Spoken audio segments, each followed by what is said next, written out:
Yeah. Here we go.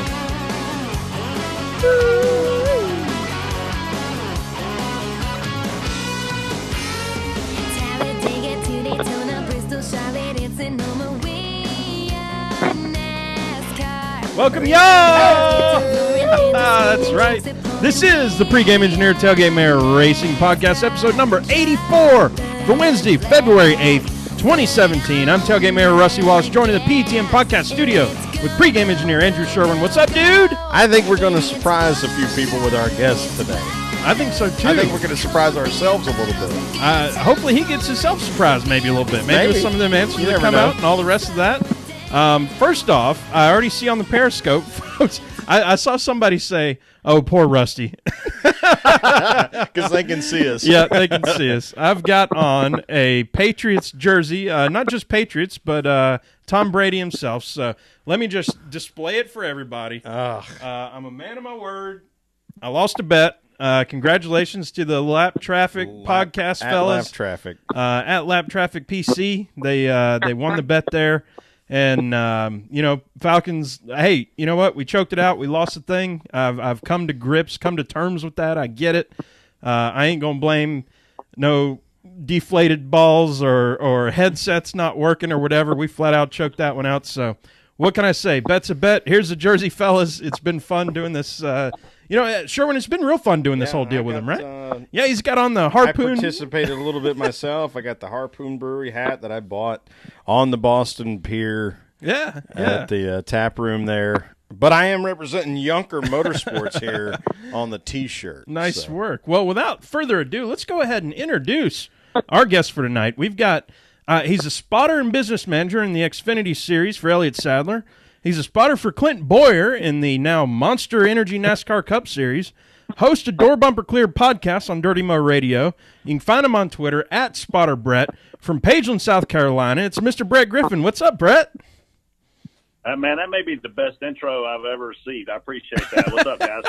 We need explosions and we try to do what we theme can. Music and all.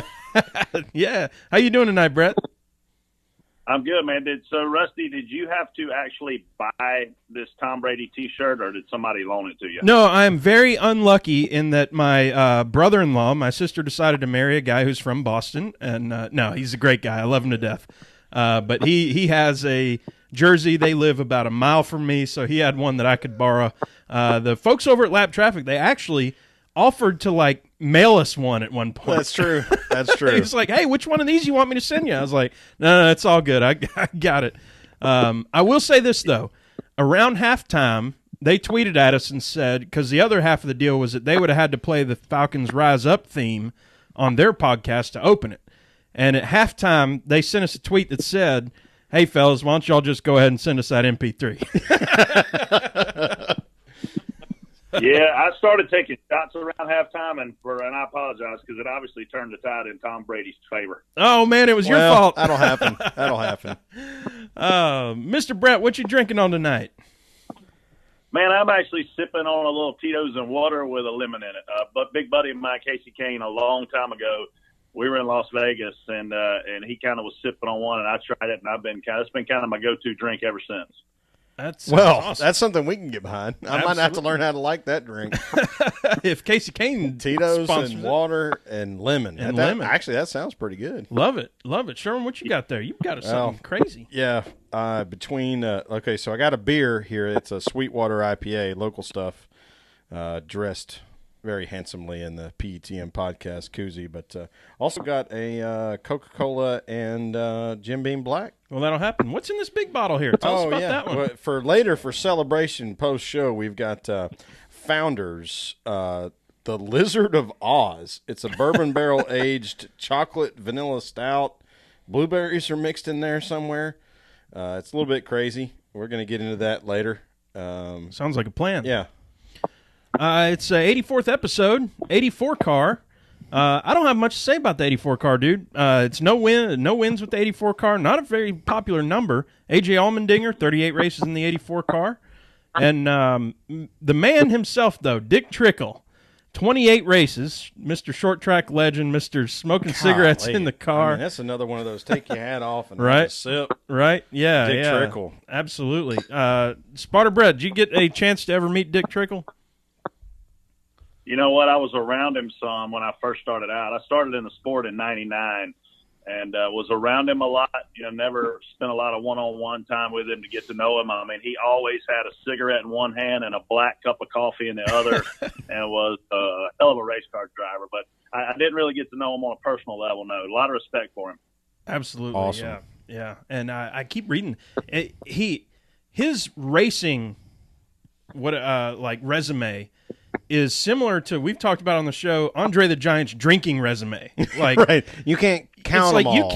You can't race that. You can't drink that many beers. You can't race that many races. You know, like won something like 1,000 races. You know, on the like short won track 300 races in a calendar year kind of stuff. Right. You can't do that. Yeah.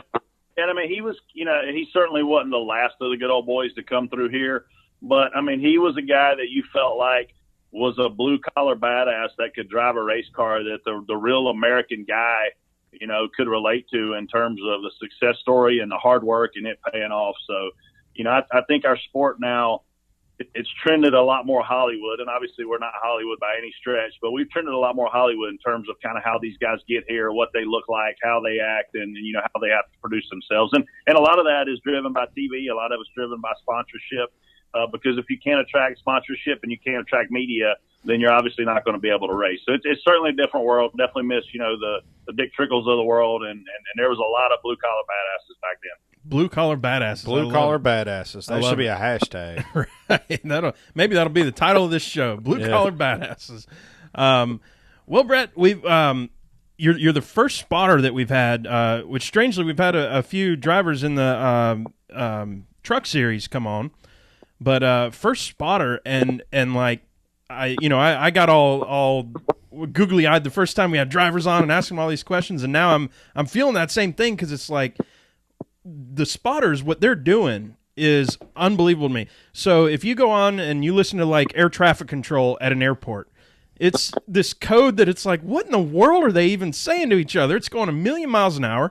You have to learn the code, and over the last decade and a half that me and Sherman have been following the sport, you know, we've been listening to the spotters on the radio and stuff. I feel like we get it now in terms of what you're saying, but even how you get that. So I guess first question for you, how do you do what you do, if that makes sense? Like all the things that are going on and all the things you have to pay attention to. Can you walk us through kind of a race, what you're doing and who you're talking to and stuff?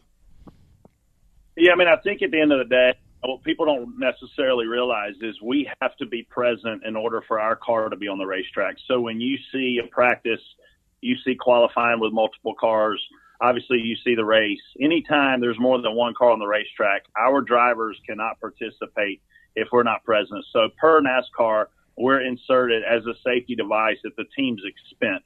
So what that means is NASCAR uses us as a liaison to talk directly to the drivers. And selfishly, for their purpose, it is to say we're going green so that we can communicate that to the drivers. We're under yellow. There's a piece of debris here. You know, there's a wreck here. You're penalized a lap for pitting too soon. You're penalized for speeding. So we're able to basically take NASCAR's call to the driver and make the race run a lot smoother. So when you hear fans saying, man, we ran too many caution laps today, it's not because of us. We actually help expedite that process. So from a safety standpoint, that's what we're there for as far as NASCAR is concerned. From the team standpoint, we're up there for two reasons. Number one is to miss wrecks. So obviously you want to keep your car intact for the duration of the race. The second purpose you're up there for is to help competition. What that means is navigate through traffic, find faster lines around the racetrack, say anything that we can possibly say as an extra set of eyes and ears on the team to the driver, you know, to motivate him. So I kind of basically tell people, look, with Clint, I have three jobs. I have spotter, which is the things I just outlined. I have Dr. Phil, because if you know Clint, he's a high-strung dude. And then I have the cheerleader when I get my pom-poms out, when he gets all down because he's getting past and he thinks his car's not handling well. So cheerleader, Dr. Phil, and ultimately spotter is kind of what we do. That's awesome. I think that's what we probably have a question later in the show that we may scrap now because they've gotten to hear you give that description of what it is that you do. I think that's great. The crazy thing is the hardest word that we have to say is the word that we say the most, which is the word clear. Because when we say clear, it means our driver can move left or move right without hitting anything. If we say clear and then he hits something, I mean, when you look at, Matt Kenseth at Phoenix last year, crazy. He thought he was clear. His spotter thought he was clear. Matt moved, Matt wrecked. So the word that we say the most is probably the word that carries the most weight. The words you never want to hear us say is, hey, man, are you okay? It's kind of weird how the word that you say the most is the one with the most responsibility. Yeah, no kidding. All right. So I just had a vein hit me really quick. So you mentioned the past on your the show that you host. You have an intimate relationship with Casey Kane. So we listen to Casey Kane's radio every year. I think it's probably been 5 years now. It was at Bristol. I was about to bring this up. That's when, funny. Casey's cousin cleared him and he wrecked on like the 8th lap, and that got to be a little bit messy. He ended up going another direction with his spotter. Have you ever been in that situation that Cole was in at that time? Man, I actually was in the same situation Cole was in, not last year, but probably the year prior, 2015, with Elliott at Bristol. We were racing and had caught Brendan going straightaway back. And if you have any common sense, when a guy catches you from a straightaway back, you tend to race him a little cleaner and let him go. And Elliott cleared Brendan going through 3 and 4, and I said, clear high, clear high. Well, Elliott blended up a little slower than I thought he would. Brendan was racing like a complete asshole, stuck his nose back on our right rear, and ultimately wrecked us. So, when I said clear, we were clear, and I went immediately to Elliott's bus after we watched the replay. I took the blame on the radio. I took the blame in the bus because ultimately the way the timing worked out, Elliott wasn't clear when he finally moved up. But, man, some of those things are unavoidable. I mean, one of the things you got to do, or one of the things that I think I get respect for is I'm an aggressive guy. I mean, if I think that you're clear by an inch, I'm going to tell you you're clear. So we had another incident with Clint at Dover where I cleared him up in front of Kyle Busch in a very similar thing to what I just described with Elliott. And Kyle ended up hitting the wall and blowing a right front, going down the front stretch and not finishing the race. We went on to finish 4th that day, but same deal, man. I cleared Clint, and just the way the timing kind of worked out, he squeezed Kyle into the wall a little bit. I know all you Kyle Busch fans were sorry to hear that, and I know the rest of you are probably doing back handsprings right now. But, yeah, it happens. The weird thing is when a quarterback goes out and throws an interception in the first quarter, he's going to have the rest of the game to come back and prove himself. If we make a shitty call in the first 100 laps of the race, we can potentially be done for the entire day with no chance at all, especially now with the going behind the wall rule coming out, of being able to come back and redeem ourselves. And, ultimately from a spotting standpoint, then you got to look 20 guys in the eyes when you go to the airport to get on the airplane to say, hey, guys, I'm sorry. I mean, that's on me. If a guy misses a lug nut, yeah, that's a penalty, but you're not tearing up a $1 million race car. When we make a mistake, man, it can be catastrophic. 100%. Yeah, man. My hands are sweaty now. Thinking about the perspective, pressure. But it's severe. It definitely is severe. Yeah, that pressure's crazy. One of the things I notice on the radio when I'm listening in, spotters will be like, they'll tell them, well, not anymore. You don't have to necessarily tell the times with a digital dash, but we'll hear the time. We'll hear what the leader's doing. We'll hear what guys behind him are doing, what a teammate, where they're running. Like, okay, he's running high here, and processing all that and acquiring all that information. It's when I'm at the track, it's hard enough for me to even follow the driver that I'm rooting for going around the track, which is Casey Kane, by the way. But how do you keep up with all that? What are some of the methods that you're using to do that? First of all, thank God you don't pull a driver that's an asshole, because Casey Kane's a great guy. Man, our brains are trained to look at those things. So I have a fan vision, which fans can obviously get when they get to the racetrack.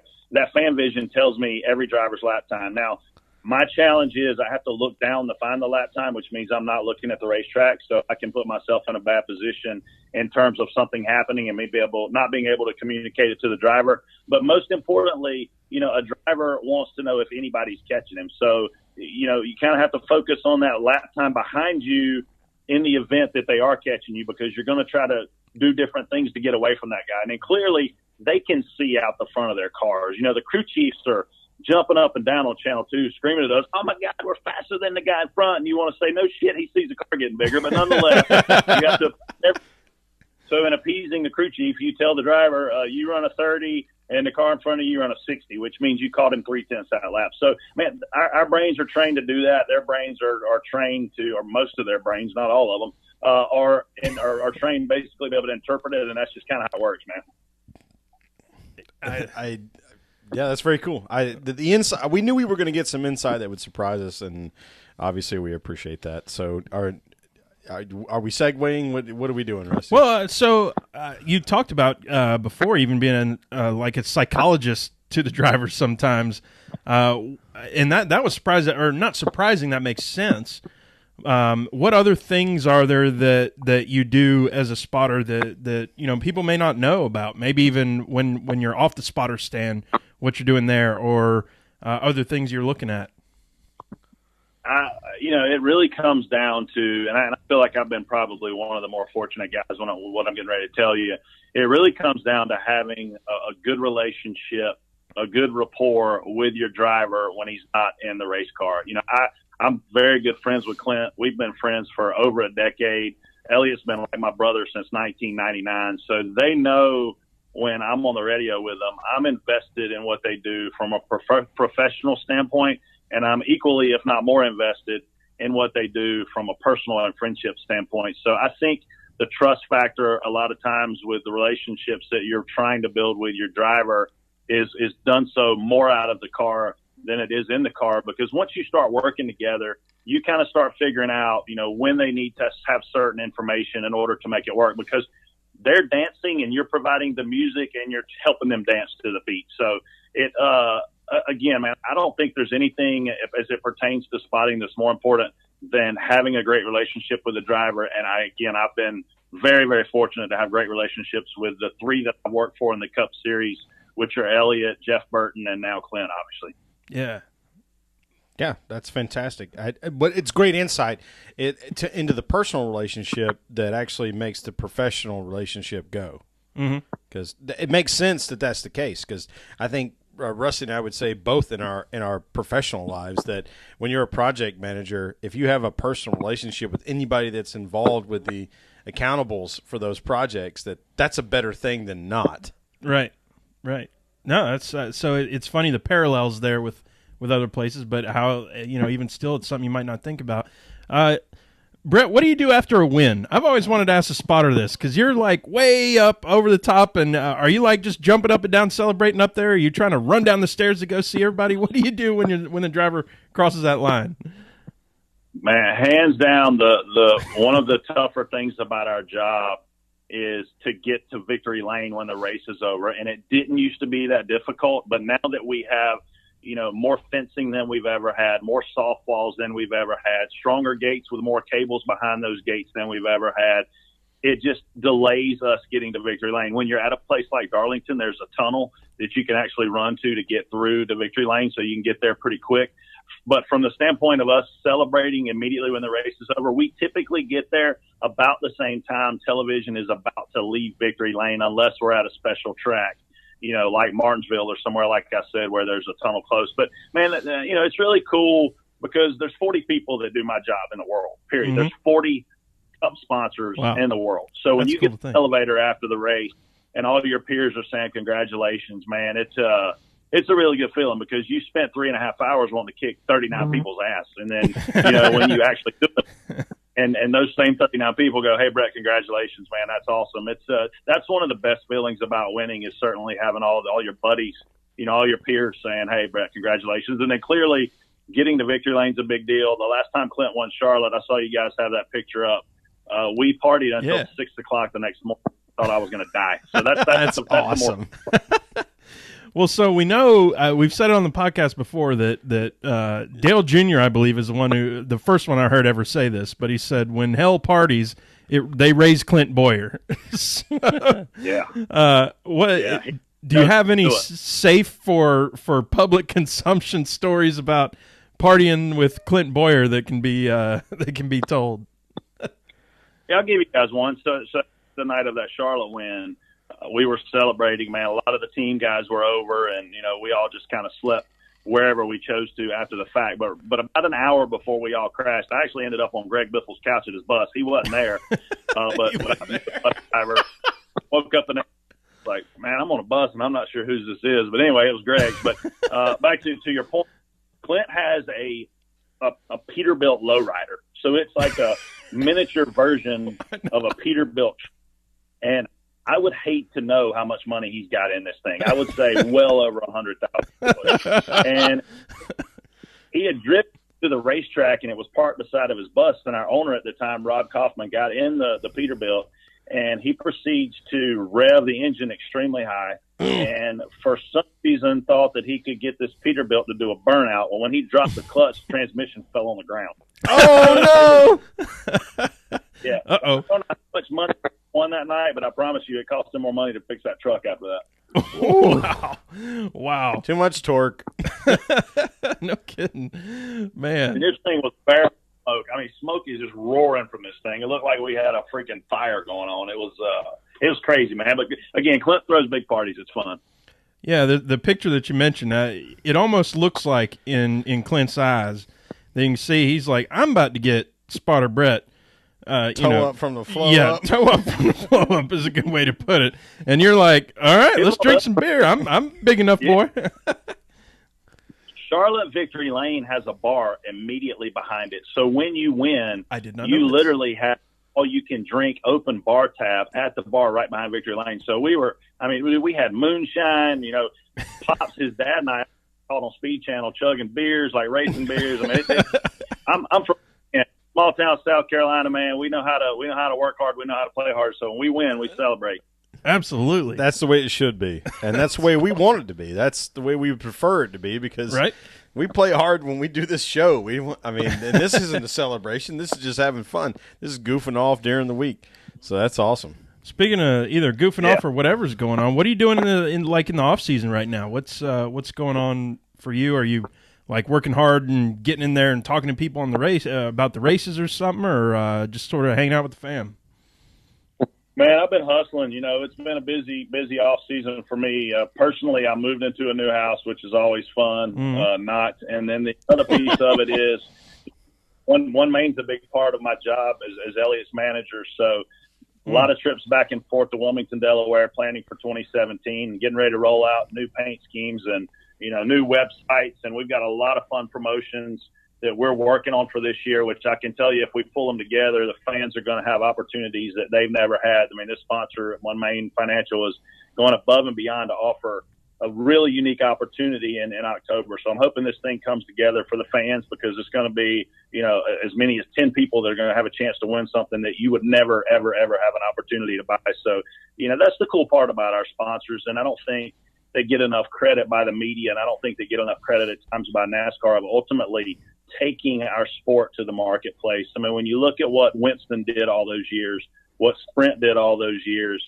from a retail level, and now Monster will pick up where Sprint left off. I mean, they're taking your sport to the marketplace where all the fans are. So again, I enjoy the marketing side of the business, Monday through Saturday, and then clearly on Sunday or during the race on Saturday and Sunday, man, you forget about all that other stuff. But it's been a busy off season. I'm ready to get to Daytona. Ideally, I'd like to go run that weekend and take another month off, but we all know that's not going to happen. Mm-hmm. I hear you. So what do you do when you're not spotting and you're not doing, management stuff? Is there a word in edgewise for some fun? There is, man. I'm actually a big snow skier. I didn't get an opportunity to go out west this winter. Wow. Maybe I'll find some time in early spring to get out there, enjoy deer hunting, enjoy bear hunting, enjoy getting on the lake. I mean, the best thing about home for us is Lake Norman's right here in Charlotte, and pretty much all of us live around it. So when we have time off and it's above 70, 75 degrees, man, we'll all go out into a cove and tie up and have some drinks and listen to some music. So I've definitely got a fun side. I've never been accused once in my life of not, being not looking for a good time. So I'm going to try to keep it that way at least for a little while longer.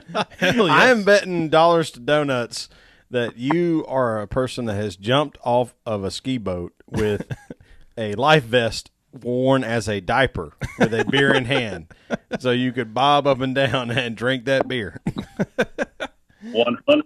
Accurate, 100% true. We are like in kind. I was going to say, takes one to know one, Sherwin. takes one to know one. Jackson Lake, Georgia. Lake Martin, Alabama. Yeah. As it turns out, if you want to keep throwing them out there, me too. So you know what? We've got some news, some crazy news today. NASCAR, I guess they got the media in and started talking about stuff, and boom, next thing you know, we're hearing this new stuff. So, talking shop here, Brett. First, I think the biggest thing, pretty much if you mess up your car, you're out of the race at this point. What do you think? I'd love to hear from your perspective. What do you think about it, and what does it mean for the races, and any strategy differences or anything? I don't know, whatever you think. I think your best strategy is don't wreck, right? Yeah, right. Hell yeah, don't hit shit. Yeah, if you hit shit, you're screwed. That's kind of what it comes down to. I'm going to be very honest with you. I'm going to give you my perspective of it. I think there's a lot more pros than there are cons. I think the pros are we finally eliminated the start and park talk, because if you go in the garage, you're done, right? I think you've eliminated a lot of these later race debris cautions where a car that probably shouldn't be on the track is back on the track dropping shit everywhere. I think, when I see Elliott become involved in an accident and the right front has damage, and we're at a place like Dover or we're at a place like New Hampshire where people have been seriously injured, and he comes back out here, and I'm sitting here looking at this and I'm going, man, I hope like hell he doesn't blow a right front tire at 180 miles an hour and hit head on in a car that's already had damage. So, 100%. Those are a lot of the things that I think are positives. I think there's a couple big negatives. Number one is I think we're going to see less immediate payback because you don't have the opportunity to go to the garage, fix your car, and come back out and wreck somebody. And at the end of the day, I don't like to see wrecks, but I realize they're entertaining, and I realize fans love them, and I realize it creates drama. But I think the biggest con for me personally on this is I grew up, I've been a fan of the sport since I was 4 years old, going back to 1979, and I'm not a full-blown gearhead. I'm not a guy that can crawl under a car and fix it, but I've always had a huge respect for those guys. And so for me, when the damaged car came back out behind pit wall and the fans clapped, I think they cheered on the crew guys that were busting their ass to get the car back out there. And I think it is a little bit disheartening to not reward those guys, because the gearheads are ultimately what made this sport and what pioneered this sport. And those guys don't love the fix the wreck race car, but man, they can flat out get it done. So I think taking that away for me is the biggest con. But I will say this, man, there's way, way, way more pros around this than there are cons. That brings up a good point. On the TV, Sherwin, when we're watching the race and somebody wrecks out, or somebody, who's in a bubble position or something, later on in the season, and they got to get back out there. And what do they show? They go back, they're interviewing the driver as the gearheads are underneath the car, fixing the car. They're showing that going on. That's not going to happen no more. It'll just be, all right, pack it up and we're gone. Yeah, I wonder. Yeah. Yeah, not to interrupt you, Brett, but I wonder how much that will take away from what the broadcast consumption positivity is. I don't know because we'll have to see that part of it happen. I think you and I, both being engineering mindseted, we love the fact that people can do some really awesome things in crunch time, with absolutely no time to figure out how to manage a problem, but they figured out how to solve it. Yeah, I think one of the things that I'm happy about is with this rule is that there's been so few success stories at tracks outside of plate. Let's put plate aside. Mm-hmm. There's been so few success stories of where I rebuilt my car at Pocono, or I rebuilt the right front fender, or the left front fender, or the quarter panel, or put a new trunk, or put a new lid on, or a new hood on, and had a real meaningful finish to the race.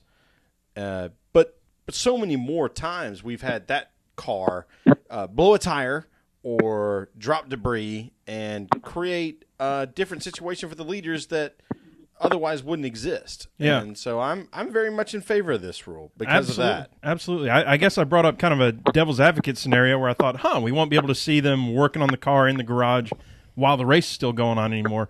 But certainly the trade-off of these guys won't be out there spitting parts out on the track necessarily. And also, since it applies to everybody, you're not going out. You wouldn't go out there now, or you wouldn't go out there anymore to gain any positions because all those guys are out anyway, right? Yeah, they already pulled behind the wall. So pretty much, if you're pulled behind the wall, that's it. Yeah, I mean, there's one other factor that I didn't really touch on, and you guys kind of led me to it here. When these cars suffer damage, they have crush panels in the cars, and those panels help keep out dirty air. So, I mean, a lot of times, I've gotten on airplanes with drivers that are extremely sick from the carbon monoxide that they breathe after driving a car, So, again, I know we're going through a lot of changes this year. It's overwhelming for me as a competitor. Clearly I'm adapting. Even today I'm texting my crew chief about the 5-minute rule because I'm not accustomed to us wrecking and then me having to physically start a timer to time 5 minutes to make sure we're able to get back out there before that 5 minutes is up. So, we're all adapting to this just like you fans are. I know some of this stuff we are going to think it isn't good for the sport. 100%.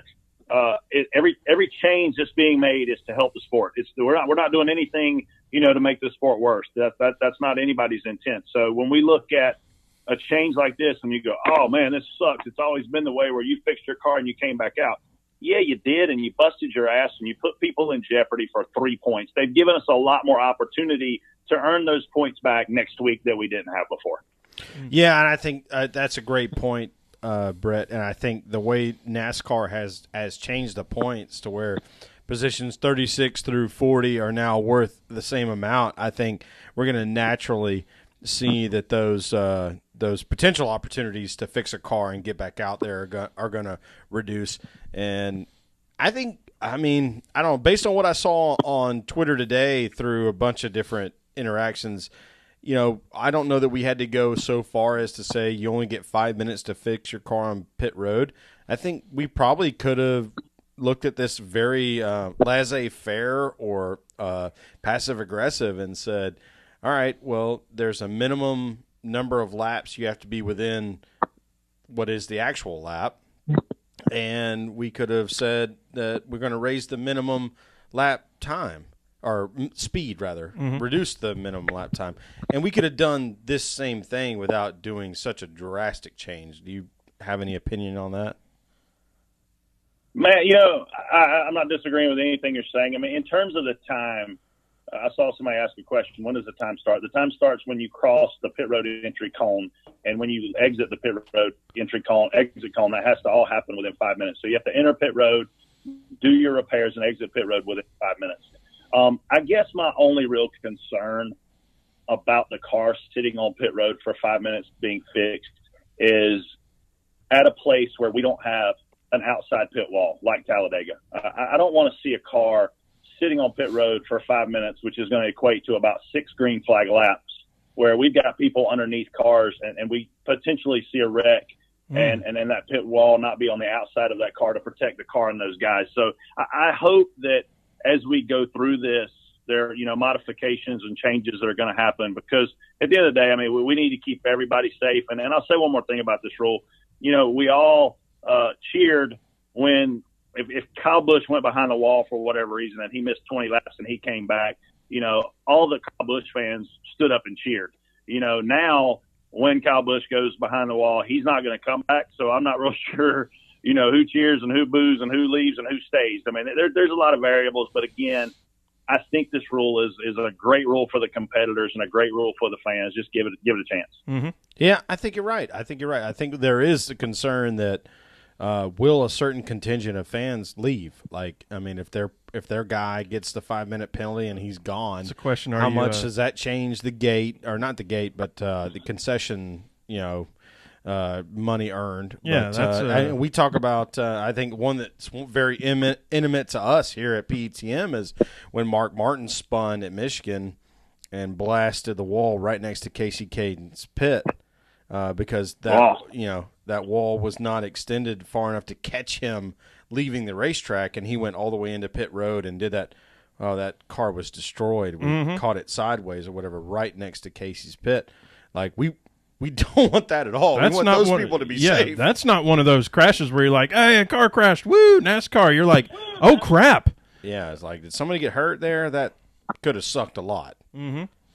Yeah, you're never going to be able to predict all the possibilities, but you just have to know that these guys are certainly thinking ahead, looking ahead, and I just hope that's, as a competitor, one of the things that's being considered, But, I mean, look, we announced 2 big things today. Hell, maybe there was 10 at the rate we're announcing news. But, I mean, the traveling, once again, we've made huge advancements. I've always admired IndyCar from a distance in terms of how fast they get the doctors to the cars to check on the drivers, and knowing that you're taking a doctor to the driver that knows the driver, knows the driver's health history, knows his personality, knows what to look for.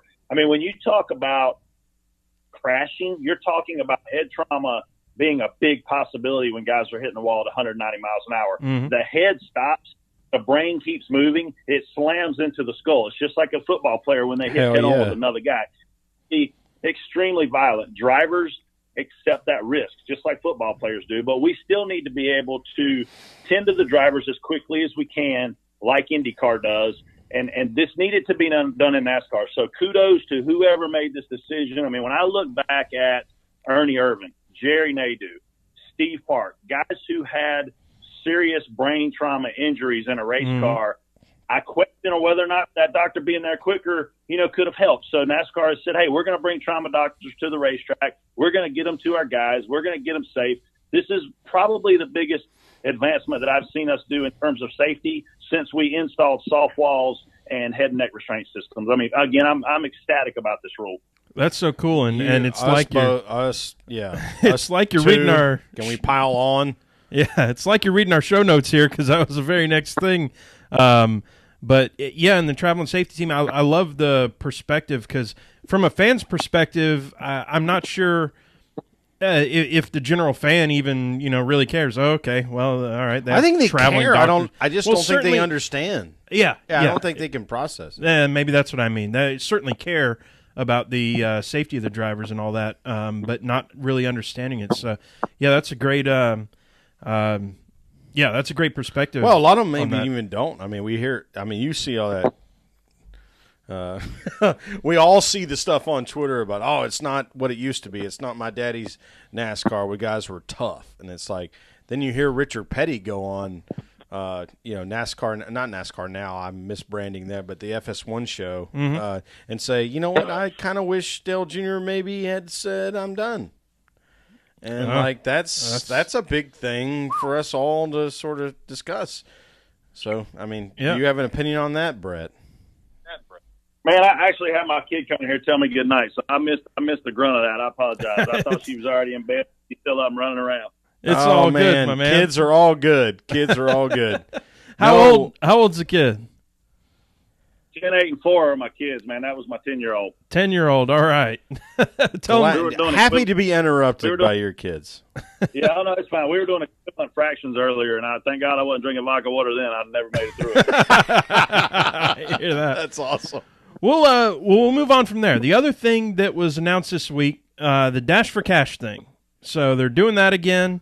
Next year, they're not going to do the, what do they call it? But they picked a lot better tracks. So what were the tracks? At least from our perspective, it was it's Phoenix, Bristol, Dover, and Richmond. Is that right, Brett? Man, you actually know more than I do. I haven't seen any. So this is coming to me. I know they were going to bring it back, but I didn't know exactly what they were going to do. I saw they announced it, but I hadn't read up on it. I'm still trying to process all these. I mean, they're throwing some stuff at us, aren't they? Yeah, they're slinging right? it. Like no kidding. They just have a skeet shooter like gun, and they're just slinging targets. Right, and just pigeons just hoping all that over the place. We'll miss a few along the way. Right. So apparently they're getting rid of the whole heat races thing, which I applaud. There was nothing about that I was really, as a fan, all that impressed with. But Dash for Cash is something that I guess as a fan, when you look at, we've talked about on this show before, when you look at it from a fan's perspective, I don't care. It feels like, okay, well, this millionaire is going to win another $1 million, maybe. I don't know, but Brett, I'd love to get your perspective on if that's something that's a priority for your team, with Elliott Sadler, or if it's something that they talk about in the race in strategy, the series, in the strategies. Anything going on there? It's a big deal, man. Big deal. Okay. When you talk about the Sprint Cup driver, winning $100,000 in the grand scheme of thing, man, that's not a very big number to that organization or ultimately to the driver. I'm sure you guys know this. I mean, you got hardcore fans listening on this podcast. The rule of thumb is the driver gets half of the race purse, the owner gets the other half. Okay, so when you throw a $100,000 bone out there, it means $50,000 to the driver, $50,000 to the team.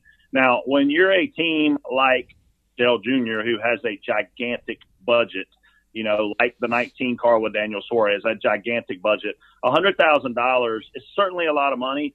But when you look at the Xfinity Series, man, $100,000 is a lot of money.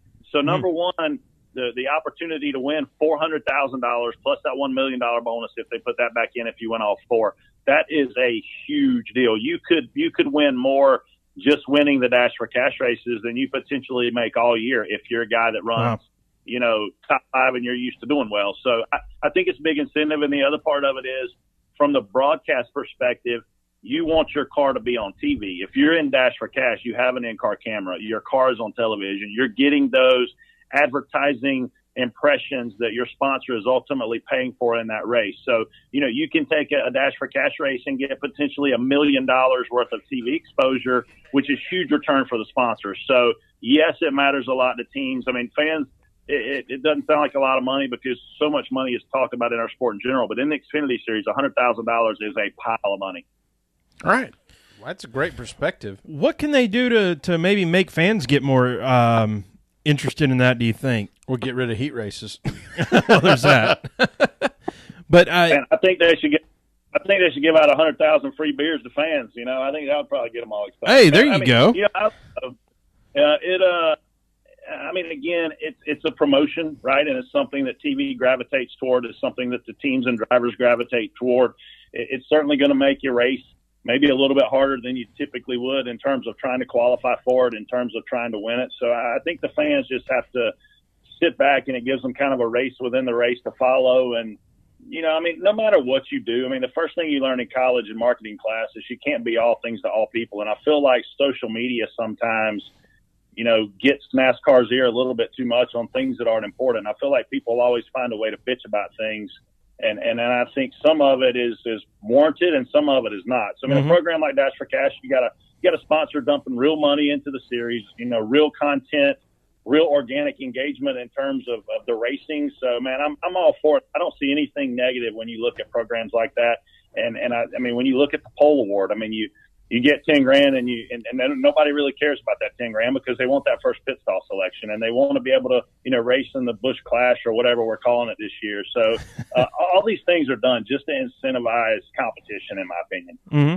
I think that's great. Cool perspective. We certainly love the very elaborated description of what you think it is because I think that's what we thought it was. Mm-hmm. And what it could be as a fan is, okay, so now we get what we get this year, and that all those 4 Dash for Cash races are going to be at what we call short tracks. Anything under a mile, sure. And I'm sure they announced it.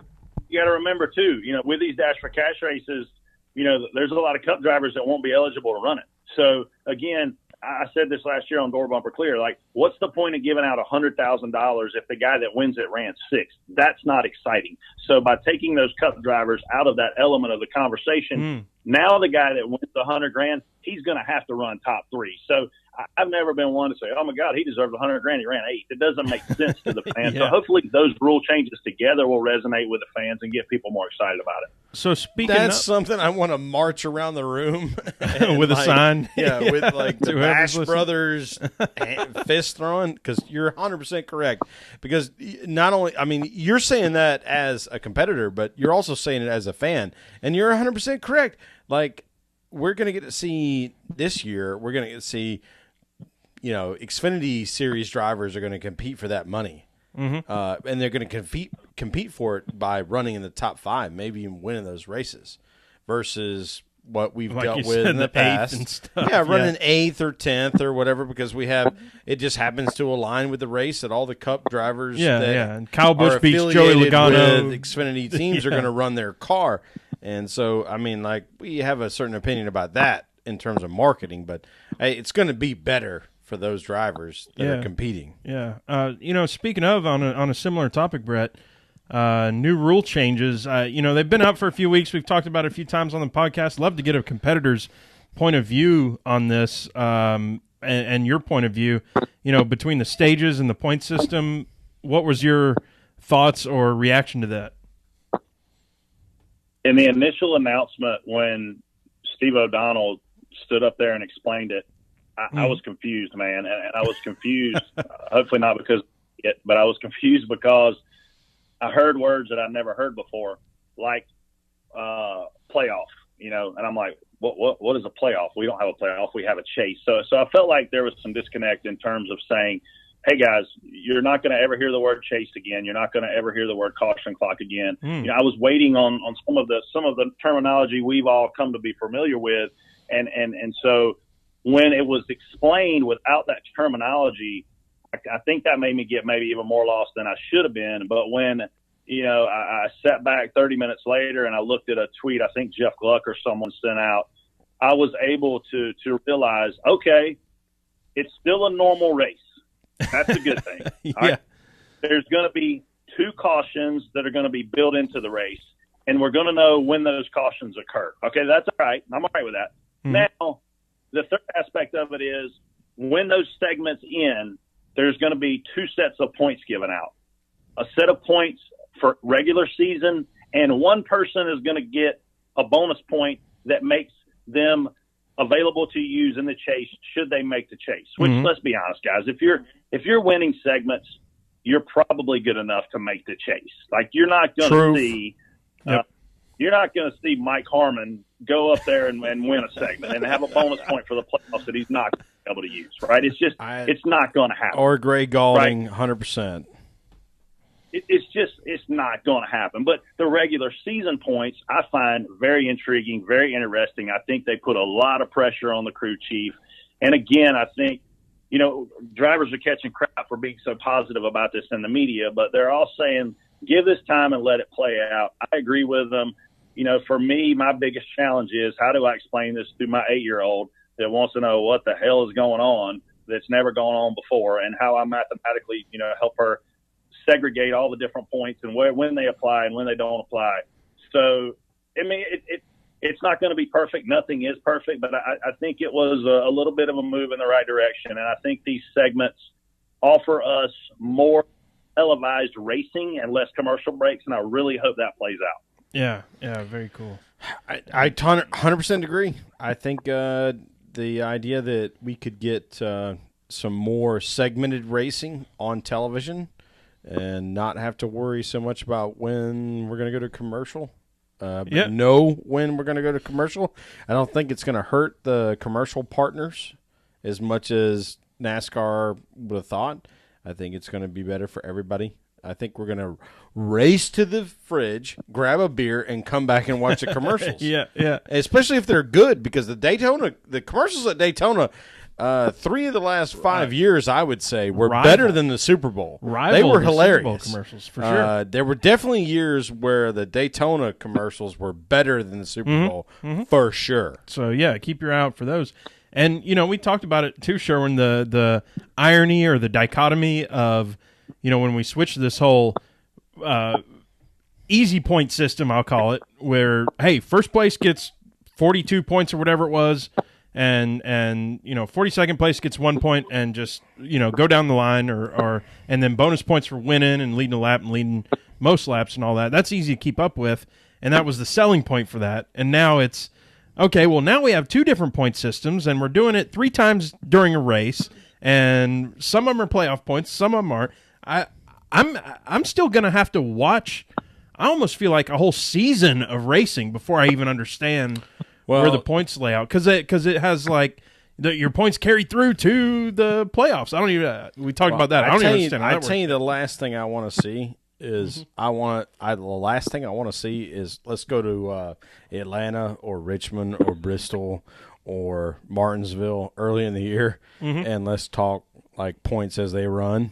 For sure, FO. Yeah, I don't want to see that. Yeah, right. Brett, we got some fun questions for you now. We went through the sort of what you do stuff, and we went through sort of the serious stuff with all that. You were in the NASCAR Heat Evolution game. Tell us about that. How was that process? Man, I don't know. Somebody on their side must have got drunk and thought it was a good idea.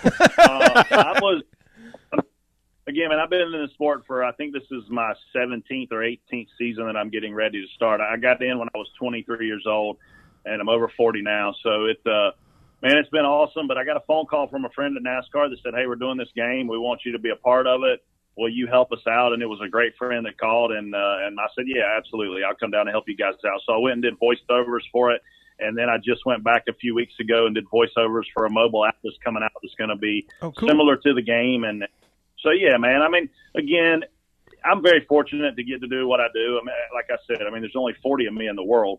So when somebody asks me to do something as it pertains to my job, I feel just like you guys asking me to come on here. I mean, it's an honor for somebody to ask me to do that, but it's more about you guys and you fans that ultimately make me have a job. So if somebody's going to ask me to loan my voice to a video game, as many video games as I grew up playing, I think that's pretty cool.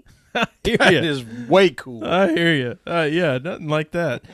We got a few questions from the listeners here. Josh Hansen at Josh Hansen 18. He's asking. I thought this one was cool from a competitor perspective. What's your ideal all-star race format? Man, I've actually said this before publicly, and I'll say it again. I really think we need to the Charlotte road course. I feel like we need the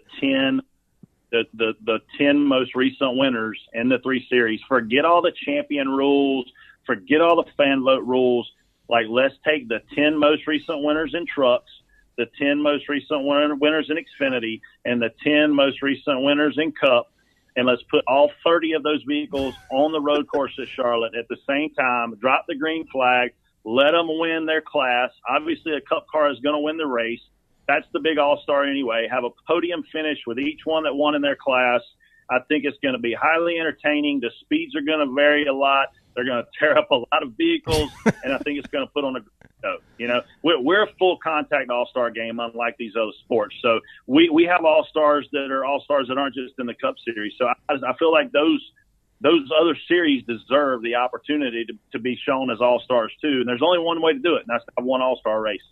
I think as much as we all pay attention as NASCAR fans to the 24 hours of Daytona and the 4 different classes they have, I think you nailed it. I think that would be so freaking awesome. How much I'd pay $200 to go see that. Holy crap! Yeah, like I just got goosebumps and especially if they can figure out a really cool way to tie that into some sort of dirt track racing at the 4/10 mile there, leading into Indiana, where we all would like watch Monaco and Indiana on the big screen, and then also attend the 600. If you could somehow fit that all into some sort of package. So we have another question from Antonio Williams, who I think is on the Periscope here, at the Bohindle. He says, comparing the drivers, and you talked about it a little bit, Bowyer and Sadler. He says, which driver makes your job easier? But maybe you can talk about even the differences between those two personalities. Oh man, Elliott definitely makes my job easier. Elliott is a pretty cool dude in the race car. I mean, it's very rare he gets overly excited as it pertains to me and what I'm trying to help him do. He knows when the free pass is coming. He knows the procedures of the race, and I don't have to remind him about a lot of those kinds of things, man. If pass drives by Clint and I don't say, hey, Clint, the lucky dog's coming. When the lucky dog drives by him, he'll be like, hey, Brett, I got it, man. I got that free pass. He was on my right there, man. No, you can take the rest of the race off, or if Clint stops down, and he sees the guy behind him catching him. He goes, "Where the fuck is this guy running? I need some information." Oh, that's funny. Screaming out the roof because I've got my radios turned up. So when he turns his mouth up even more, I mean, it blows my headset off my head. So great question. Clint is a lot more needy than Elliott is. That is very funny and very predictable. I should have saved that one to last. That was a fantastic answer. We got some questions. Kenny Smith at USMC Kenny SGT. He's asking what's some of the craziest stuff you've heard over the radio that kind of made you do a double take? Like, what? What do you want? Oh man, I don't know how much of that stuff I can talk well, yeah, about. so I mean, I added in parenthesis, obviously, you need to put your 4-letter filter on. 4-letter word filter. I mean, when they get their helmets on, man, they become different people. I mean, it's like Johnny Sauter. If you want to be entertained, go to a truck race and put it on Johnny Sauter's channel. Like, this dude absolutely loses his mind. Sold. So, like, Sold. We're going to be there in Atlanta. The funniest thing is for me, like when these guys absolutely have meltdowns, because I mean, I'm standing on the roof, I'm watching all this play out. There are times I have meltdowns too, so I probably shouldn't make too much fun of them. But my favorite, they have absolute meltdowns, and the whole world's against them, and they never win the battle of the 15 versus the 9. The 9 always gets the spot, and I don't know, man. My sense of humor is a lot different than most, so I think it's hilarious when these guys have full blown meltdowns. It's entertaining. That's good. We got one more from Joe at JoJo_6040. Besides like a win sort of thing, what's the most fun that you've had spotting a race? And I obviously the win is obviously the win is going to be the most fun at the end, but what's sort of the most fun you have while spotting? I mean, hands down, when you help your driver miss a wreck and he immediately keys up and says, "Hey man, thank you, I didn't see it," or "Hey, I didn't know where to go because of the smoke." I mean, that's certainly one of the more gratifying things. But I think, when you look at fun within the race, is passing drivers you don't like, or passing drivers that are extremely talented. You're better than them on any given day. Fun is flipping off another spotter because you think you race you like an asshole. I mean, there's a lot of moments in the race where we give each other a lot of hand signals on the roof, and man, I don't know. I mean, that's a great question. I think the weird part about it is I get nervous. 500, like that's the only race before it starts where I'm like, oh my god, we're about to run the Daytona 500. Oh my god, I want to win the Daytona 500. So you get really pumped up, and then the race starts and you forget. And I've been very fortunate to be very close to winning that race. I finished second in it, I finished third in it, I finished fifth in it, I finished seventh in it. And I want to win the race, but man, when it comes down to those last 5 or 6 laps and you're up front, you can literally start feeling your stomach quiver. And I'm not telling you that I don't think it changes how I can do my job, but because it's not that you're scared to do what you're doing, it's that you're like, oh my God, I want to win the Daytona 500. So, man, there's just so many fun moments that happen in the sport, and as quick as this thing picks you up, it'll drop you down to the bottom of the earth. So you really have to live in those high moments and wait for them to happen again, because the low moments definitely exceed the high ones. I mean, you're racing against 39 people, so the likelihood of you winning is not extremely high. I mean, my best season as a spotter was actually the year that you guys have this picture up. I won a race with Casey Kane and trucks at Rockingham. I won multiple races with Elliott in the Xfinity Series. I won a race with Clint at Charlotte, and then Clint and Elliott finished second in the championship. Elliott second in Xfinity, Clint second in Cup. So, I mean, that was a tremendous year. And then you fast forward, to last year with Clint, where we struggled to even run top 15 with the equipment we were provided. So it's humbling, but again, you got to live on those highs and just wait for the lows to be over. 100%. So one of the last things that we've asked every one of our guests, and I like this question to hear it from so many different perspectives. What's the one thing that you would change about NASCAR? And that can be butts in the seats. That can be eyeballs on the TV. That can be a zip line from the spotter stand down to the track so you can get there a little quicker. What's the one thing that you would change about NASCAR, Brett? This is a really easy answer for me. I want all 7 of the monster girls that they're bringing to the track. I want them on the roof. Well, great done. answer. Great Well answer. done. I think Well that done. brings us with our to our Strange with Staying, Sherwin. All right, so Brett, we've got a great relationship with Stang Racing, which runs K&N cars out of Chicago. They've run some ARCA stuff too, and then we always do a segment in our show from Ashley Stang called "The Strange with Stang." If you had to go an entire weekend only being able to say 5 words, what would they be so that you could get your job done so Clint could win a race? 5 words. 5 words. I only get 5 words for the whole weekend. You only get 5, and let's eliminate some of the really colorful 4-letter ones. So I'm going to say I've got 5. The first one is a hyphenated word, which makes it hopefully still be 1. Green flag. Green flag. Clearly, you got to know when. Yep. Right. So green flag's 1. Clear is 1. Inside, outside, and fuck. As long as I got those. 5. Yes. Yep. Love it. I think that's fair. I Perfect. think that's 100% fair. Perfect. It's time to start shutting this thing down, Sherwin. Yeah. What can I say? Brett, this has been a blast having you on. The last thing we want to do is always give up the floor to you. So what we'll I'm going to stop you right here. Okay, go Rusty. ahead, Sean. Sorry, I interrupted him. This is not something I normally do. Brett, would you be willing to attend the tweet up at Atlanta Motor Speedway? Yeah. Remind me before the race. Remind me the weekend of the race, and if my schedule allows, because we don't, man, believe it or not, there's a lot of schedules that aren't out yet for us publicly. You know, Phoenix is the one we're waiting on. We actually have the Atlanta schedule, but I don't know exactly what my commitments are going to be, you know, on that morning. And but man, just remind me that weekend, and if I can make it, I'll absolutely come see you guys. Well, 100%. And if it's not at the tweet up, we'll figure out another place. Maybe we just shake hands and say, hey, thank you. Yeah, absolutely. And, man, we can't thank you enough for being on here. This has been an absolute blast, and we've had so much fun with the stories and stuff. You know, last thing we always like to do, give up the floor. Talk about what's going on next with Door Bumper Clear. Tell the folks where they can find you and anything you want to promote.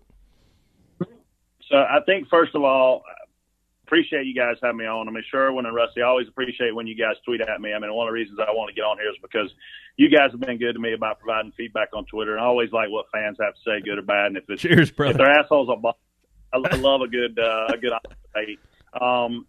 Your new drinking word for this podcast, all your listeners, they need to all get a nice cold beer, and every time they hear 100%, they got to take a big chug, because I heard a lot, and I ran out of about halfway through the old 100% rule. But, you know, I mean, I just want to say, you know, thank you guys. I mean, when you have fans that are doing things like this for the sport, it helps spread the word about how great of a sport we are. I appreciate all the fans that are tuning in and listening, and I enjoy interacting with you guys on Twitter a lot more than you realize.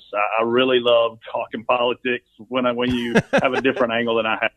I love making you realize that you're wrong. And outside of that, man, it's 2017. It looks like we're making NASCAR great again. And, man, I'm just ready to get That's awesome, man. That's fantastic. Hey, you know what? 100%. You know what, Brett? We want to drink a beer with you at some point at a racetrack. We don't know which one it'll be.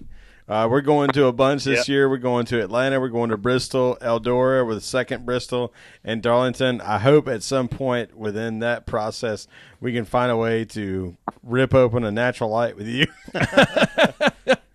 Or whatever it may be. Yeah, man. Sounds good. The word beer should never be singular, by the way. But other than that, I'm down with everything you just said. That's right. Love it. That's right. Love it.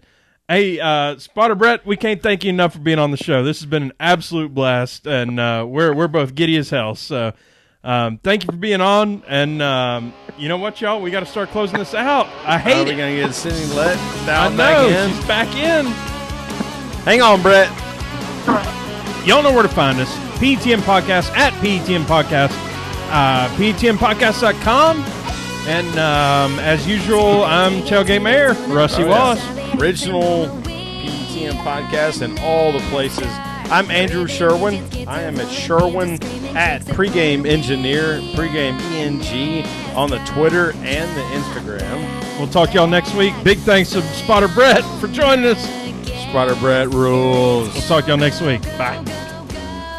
100%. Thanks, guys.